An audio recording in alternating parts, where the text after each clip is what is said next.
Praise the Lord. இன்னைக்கு வந்து நம்ம ரெண்டு விதமான அஸ்திபாரத்தை குறித்து பார்க்க போறோம். ஒன்னு மரம், இன்னொன்னு கட்டடம். இதனுடைய அஸ்திபாரங்களை வச்சு நமக்குள்ள அஸ்திபாரம் எப்படி கட்டப்படணும் அப்படின்றத வந்து ஒரு வசனத்தின் மூலமா நம்ம வந்து பார்க்க போறோம். கொலோசையர் 2வது அதிகாரம் 6வது வசனம்.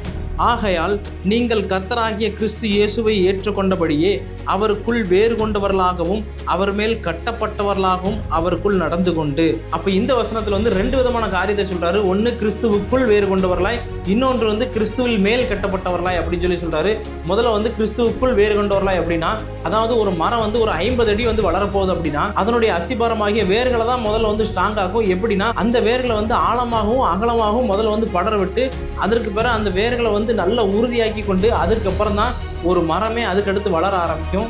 அது மட்டும் இல்லாமல் ரெண்டாவது என்ன அப்படின்னா, கிறிஸ்துவில் மேல் கட்டப்பட்டவர்களாய் அப்படிங்கும் பொழுது ஒரு கட்டடத்தை நம்ம வந்து எடுத்துக்காட்டாக வச்சு பார்ப்போம். ஒரு பில்டிங் வந்து கட்ட போறாங்க அப்படின்னா அது எத்தனை மாடி வந்து கட்ட போறாங்களோ அத்தனை மாடிக்கான அஸ்திபாரத்தை வந்து முதல்ல வந்து பில்டிங் இன்ஜினியர் வந்து கீழே வந்து ஃபவுண்டேஷனாக வந்து போட்டுருவாங்க. அப்போ தான் அதற்கேற்ற உயரமான பில்டிங் வந்து கட்ட முடியும். ஸோ இதே மாதிரி தான் நம்முடைய அஸ்திபாரம் வந்து இப்போ எதுவாக இருக்குது அப்படின்றத நம்ம பார்க்கணும். நம்மளுடைய அஸ்திபாரம் வந்து நம்மளுடைய வேலையாக இருக்கலாம், அல்லது பிஸ்னஸாக இருக்கலாம், அல்லது சொந்தக்காரர்களாக இருக்கலாம், அல்லது உடன் பிறந்தவங்களா இருக்கலாம், அல்லது படிப்பாக இருக்கலாம், திறமையாக இருக்கலாம், அல்லது ஊழிய ஸ்தாபனமாக இருக்கலாம். இப்படி எதுவாக வேணாலும் இருக்கலாம்.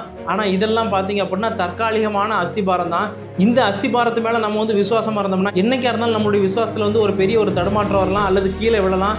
ஆனால் நம்முடைய அஸ்திபாரம் வந்து ஆண்டவராய் இயேசு கிறிஸ்துவா இருக்கும் பொழுது, அவருடைய வேத வசனமாக இருக்கும் பொழுது நம்ம ஒரு காலம் வந்து இடறி விழவே மாட்டோம். எந்த ஒரு சூழ்நிலையா இருக்கட்டும், காற்றா இருக்கட்டும், புயலா இருக்கட்டும், நாம் வந்து ஆண்டவராய் இயேசு கிறிஸ்துவ நம்முடைய அஸ்திபாரமாகிய கண்மலையா நம்ம வைக்கும் பொழுது ஒரு காலம் நம்ம வந்து தடுமாற மாட்டோம், விசுவாசத்துல இடறி விழ மாட்டோம். ஏனென்று சொன்னால் வானமும் பூமி ஒளிந்து போனாலும் அவருடைய வார்த்தை ஒரு நாளும் ஒளியாது. சோ அந்த வார்த்தை மேல உங்களுடைய விசுவாசத்தை வைக்கும் பொழுது நீங்கள் ஒரு காலம் அசைக்கப்படுவதில்லை. கர்த்தர் உங்களோட இருந்து உங்களை வல்லமையாய் பயன்படுத்துவாராக. ஆமென்.